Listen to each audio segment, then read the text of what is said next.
Okay. Alright, cool. So, welcome to the BBTAG Season 3 discussion. First, we'll go over how the game has been handled recently and why this points to an announcement coming sooner at EVO Japan instead of later at EVO 2020. I'm going to cover some things mentioned in a recent interview as well. I'm going to cover that first, and then we'll get into the details for what exactly BBTAG Season 3 should look like and what's possible for an EVO Japan announcement. Feel free to share your opinion in the comments. I'm going to do my best to keep an eye on them, but if it's something you want to be sure that I see them, feel free to @ me. But I will be trying to keep an eye on them. Alright. So recently, I've seen a lot of takes regarding what could be announced at EVO Japan. Some think that every current franchise will have new characters announced, which that will be amazing if that did happen. Some think that it'll be the same as EVO Japan last year, where we just get a pack of 4 characters, and there's a few that think that nothing will actually be revealed because they feel it's too early. I know like some of you in the chat actually just said that, so I'm going to be talking about why I disagree with that. So pretty much, the game has always had a reveal at every EVO, whether in the US or Japan, since it launched. On top of that, ARC's marketing has been a lot better ever since EVO 2019. It's still not perfect, but they are communicating better than they did before. They handled BBTAG 2.0 essentially like a new release. For us who've had the game since the beginning, it was just an update, but ARC put out a BBTAG Special Edition in both the UK and Japan that had more characters on disc than the launch game did. And in their last ARC Live, they did count BBTAG Special Edition as a brand new 2019 release. The game is in its best spot that it's been in so far throughout its life, in my opinion anyway. And we've gotten plenty of new people to pick it up. And of course, whenever a company nowadays releases or relaunches their fighting game, they almost always monetize it further with DLC. Keep in mind that the last BBTAG character trailer, if you guys forgot, it ended with Ragna saying, "Okay, who's next?" It would just be weird to tease like that and to not mention anything until EVO 2020. So personally, I'm pretty sure that we're going to be getting an announcement sooner rather than later. EVO 2019 showed us that ARC is serious about this game and that it has a bright future, that was definitely really nice to see. The announcement at EVO Japan next week should tell us what direction they're going to be taking the game, because the data mine of the announcer files seemed like a good roadmap, but there was an interview done towards the end of last year with the producer Mori and the director Ishikawa that contradicted that. So I'm going to get to that article. I'm just going to take a quick look at the comments.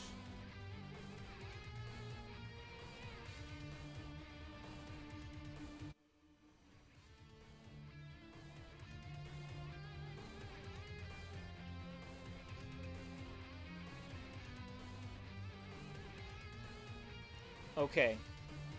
Alright. So yeah, getting to the article. This was an interview done with 4Gamer. Originally, it was in Japanese, but it's been translated for the Blaze Blue Wiki here.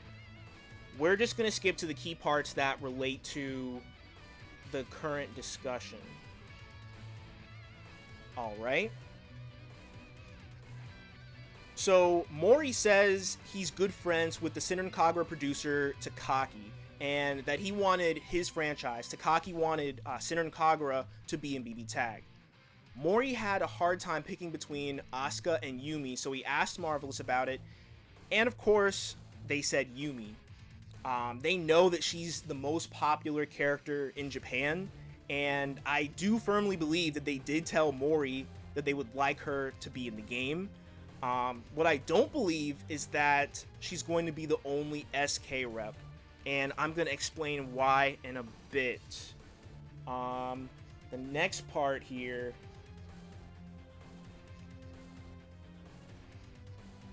One second. Okay, yeah. So then Mori goes on to say that he'd like to bring in characters from Full Metal Daemon Muramasa, which is an old visual novel game made by Nitro Plus, as well as characters from Muv-Luv, I think that's how you say it, and Miyamoto from Fate. And then the next part here is actually a little bit about Ruby.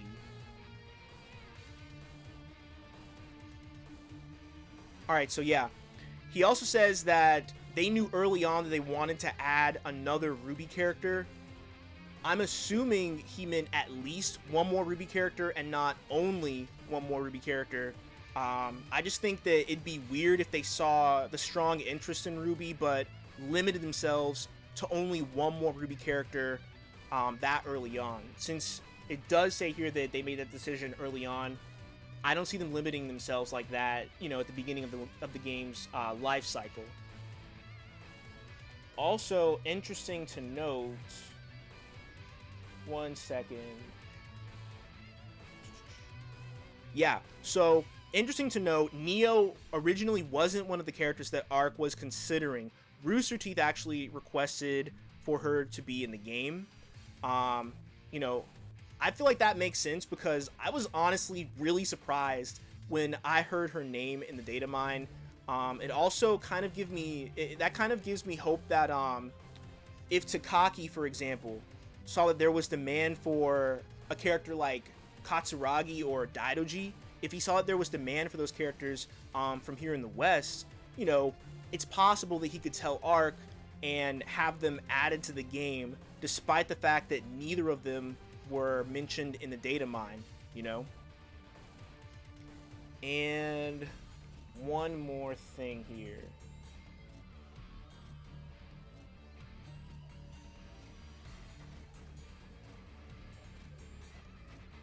All right.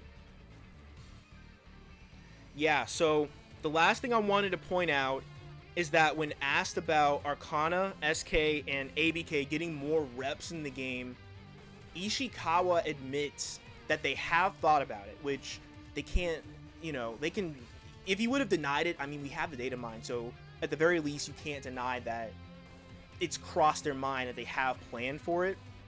But yeah, he admits that, you know, they have thought about it, but that new titles, or what I'm thinking is meant here, new franchises will have priority when it comes to getting in the game. And Mori says that he has to wait and see how 2.0 is received because making updates like this for the game is hard. Now, you know, personally, I already know that it takes a lot of time and a lot of effort to create new characters, especially to create the new characters from scratch, but, you know, also to bring in those existing characters into this game just to adapt them properly. I know it takes a lot of time and effort to do that, you know, especially while trying to have some level of balance in the game. But however you look at this, it's easier for them to continue to support and monetize this game than it is for them to make a whole new one from scratch. So as long as the player base is growing and there's demand for more characters, I believe they'll keep supporting it. Because from a business perspective, that's what makes the most sense, you know? But yeah, like, I just really think that Mori and Ishikawa gave a lot of non-committal answers here in the interview, because if for some reason BBTAG 2.0 didn't do well, they wouldn't have, you know, they wouldn't have said they'd be adding a bunch more characters, and then it's just not doing well, you know? One second, I just need to double check something. Okay, Garudyne, when was the interview?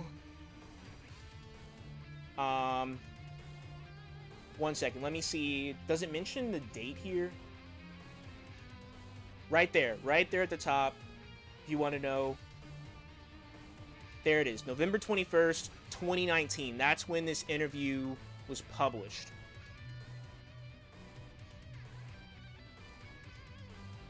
All right.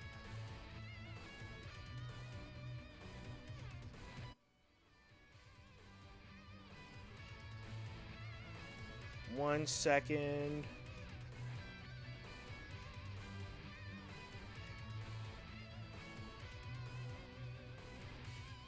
Garudan. Okay, so yes. Yes, the interview, it looks like it was published on that day. Of course, I don't know exactly when the interview was originally conducted, but I assume it was recent because, they mention... Do they mention Arc Revo? One second. Do they mention Arc Revo? I don't believe they mention Arc Revo. Because Arc Revo was a few days before, so I don't think that's mentioned. But yeah, it was November 21st. So, not the most recent, but still very recent. Or reasonably recent. So yeah, I think that they pretty much gave those answers because they didn't want to overcommit to the game, ahead of time.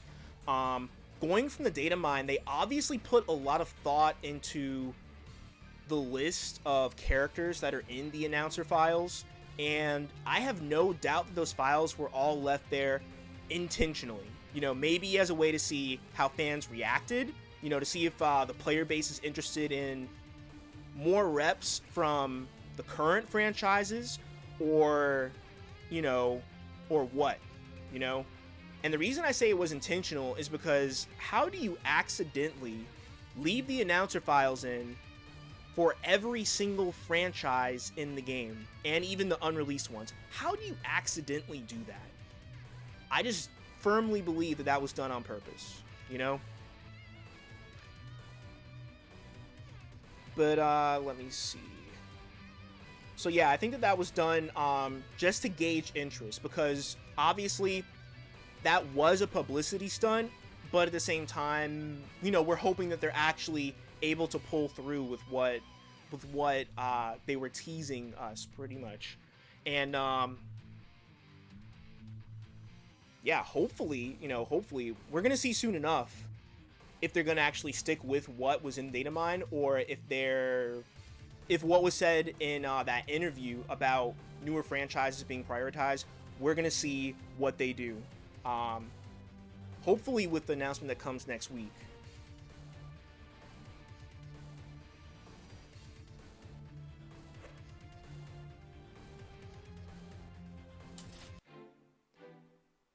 Alright, I'll just wait there until I'm ready to go back into the lobby. But yeah, pretty much with everyone talking about the BBTAG update, Guilty Gear Strive, and Grand Blue Fantasy Versus, they knew that they were in a good spot PR-wise to try to get the attention of new companies, and I think that's why Mori mentioned Muramasa, Muv-Luv, and Fate. It's a way of reaching out to the companies in an indirect way, and putting the idea out there to fans. He did the same thing back when BBTAG first launched, if you guys remembered, when he said that he wanted 2B from Nier and Ryuko and Satsuki from Kill la Kill to join the game. Actually, earlier this week, there was another interview that he did. I tweeted about it, with like some of the key points from it, but he also said in that interview that he would like to work with Marvel and DC, so he's just throwing it out there. He's just trying to get some attention, or at least see if anyone else is interested in working with them, or asking them to make a game, pretty much. Now, it doesn't guarantee that anything will come from it, but it makes sense that he's trying to strike while the iron is hot.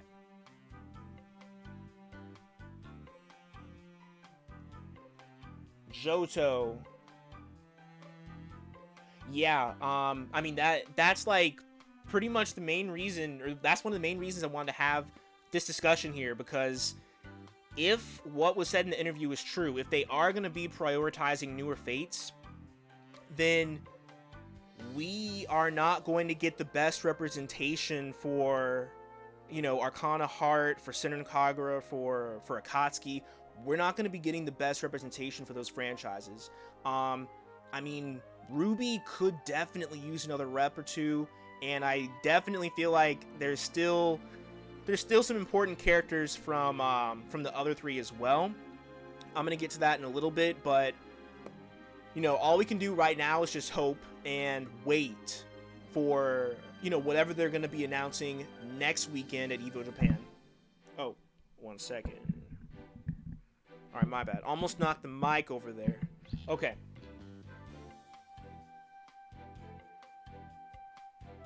Who knows? If Joker from Persona 5 gets in, I'm sure a lot of people will be happy. For right now, I wouldn't personally count on it, but it would be a nice surprise if he did get in. All right.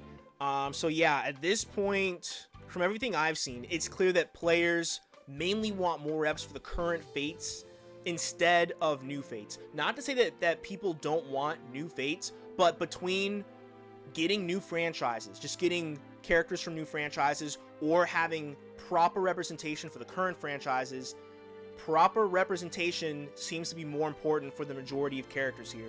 I'm sorry, for the majority of players here, instead of having new franchises. For long-term player retention, that makes the most sense. It doesn't make that much sense to me to keep adding random characters from random franchises, because you gotta cover at least the major characters that really pull in a new fan base. You know, sure, that one character that they might put in from whatever franchise, that one character might be someone's favorite, you know? But a strong appeal to fewer fan bases will go a lot further than a weak appeal to a bunch of different fan bases, you know? Considering that there was no tease of a new fate at either EVO 2019 or Arc Revo America, the EVO Japan announcement should just be more reps for the current ones that we already have. I'm going to take a quick look at the comments, and then we're going to talk about who could be announced.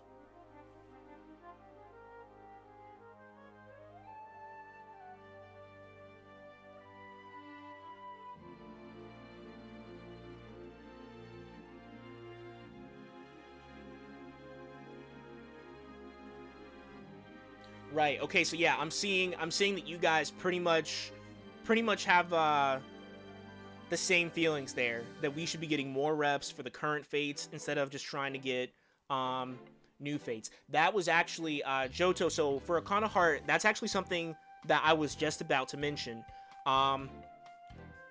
In case you guys don't know, Examu handled the sprite for Heart in this game. So they made the new sprite for her. And it's a different style than the other sprites, if you guys haven't noticed. I actually made a video about that a couple months ago. But anyway, okay, yeah, but anyway, since they handled her sprite, if we're getting more Arcana Heart characters in, Examu has to handle it. But they're still working on a new update for their own game. They're working on, you know, the Arcana Heart Love Stars. No, it's Love Max 6 Stars Extend. I think that's the full name of the new update they're trying to put out.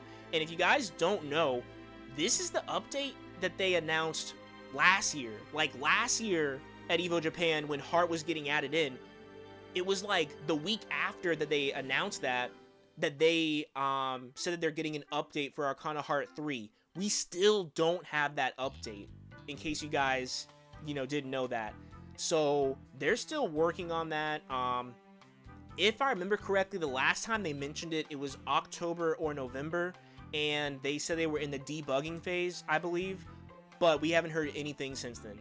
So yeah, you know, just in case you guys weren't aware.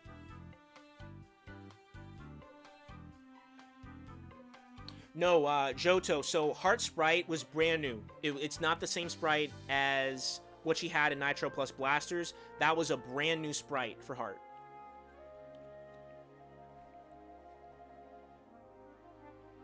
All right. So yeah, moving on for the Evo Japan announcement. So in the comments on YouTube and Twitter, I saw a bunch of characters that you guys said you wanted to make it to the game. You know, Phonon, Wagner, Terumi, Risei, Minazuki, Cinder's Son, Pyrrha, Katsuragi, Asuka, Homura, like just a bunch of characters that you guys said that you really would like to see in the game. And I hope that they all make it in at some point. But for this year of BBTAG DLC, for Season 3, I personally think we'll be getting around 15 characters, maybe more.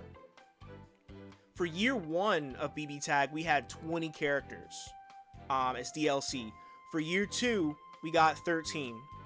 But they had to spend a lot of resources making the game over again for arcades, so that's what held them back. That's why we got that 4-character pack a year ago at last Evo Japan. But the time they spent on that arcade version has made a difference. If you guys haven't heard, Evo Japan 2020 has around double the entrance for BBTAG from last year. So, you know, it really sounds like that's paid off. Also, keep in mind that over the past year and even now, they've been hiring more staff.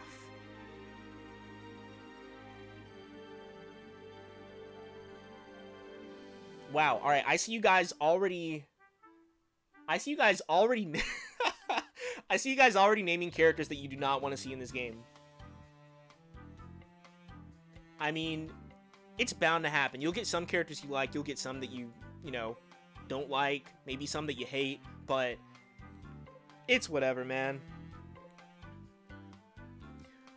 So yeah, for the announcement, I'm thinking that the worst case scenario that we'll see would be getting 6 characters announced at Evo Japan, with a bigger announcement coming at Evo 2020.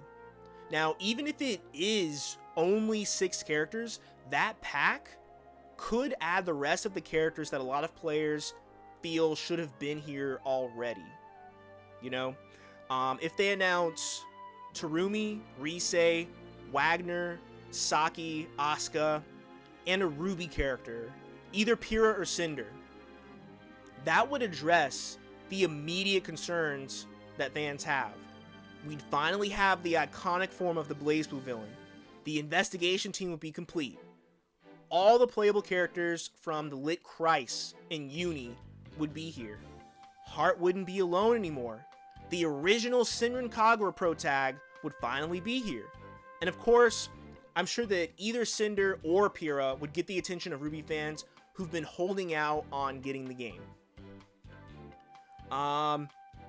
So yeah, like I already mentioned, Examu handles the sprite for the iconic characters on the off chance that you know, they're still not able to put out the resources to make a new character's sprite from scratch.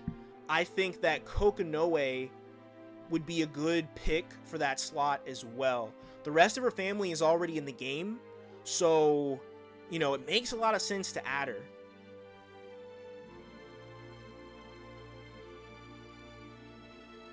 Okay, I've seen some people saying that, Garudine, that they can't add one member from Team Juniper without adding the rest. But just a couple of things I wanted to mention. There's actually, there was a mobile game that Ruby had a crossover with, and that mobile game only had, from Team Juniper, it only had Pyrrha and Nora. It did not have Jean or Rin. So, it's not like it's, you know, they've done it before. They've done it before where they split up Team Juniper. You know, I think that given the circumstances for this game, I mean, on the polls that I've seen people, Pyrrha is noticeably higher than the other characters in Team Juniper. Just saying, like, she's always been near the top. Always. If it means her getting in without any other Team Juniper reps, I'm sure that fans would rather have her in there than for her to just not be in there at all because, oh, well, some RWBY fans will be upset about not all of Team Juniper being in the game. You know, I'm just saying, I feel like it would be better for her to be in the game by herself than to not make it in the game at all.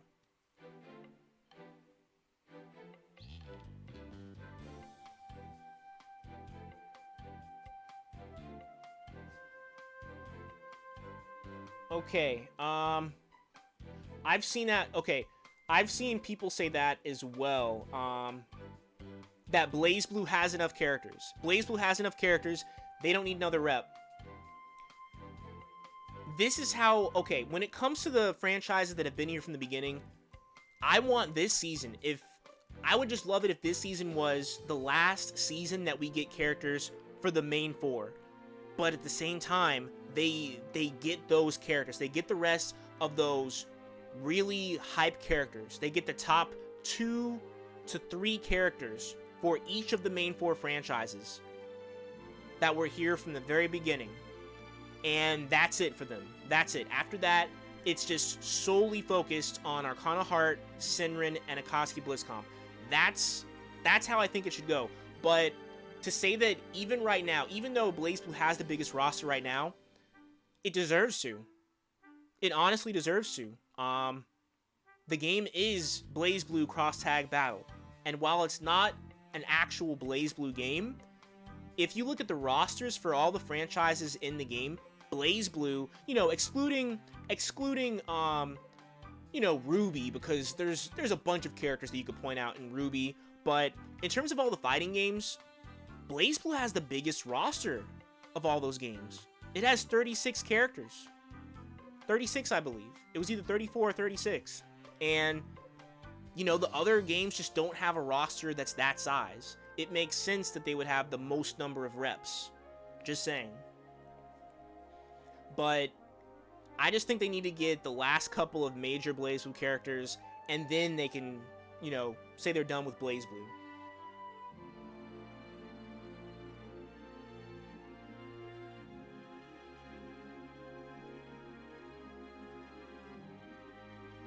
Okay. I'll say I don't see Junpei and Yukari getting in over... Yeah, I don't see them getting in over Minazuki and Rise. I really don't. If you look at how they handled Persona 4 Arena, I'm not sure. I'm not sure which pack Labris was announced in, but Labris is like the original character introduced in Arena. Minazuki is the original character introduced in Ultimax, even though plot-wise he's relevant even to Arena. And then Rise, Investigation Team. Like, nothing tops Rise. So I really don't know. I think Junpei and Yukari could get in. I just don't think that they would be getting in before those two. Or if they did, oh, I know people will be pissed. Without a doubt. I know that, like, for a fact.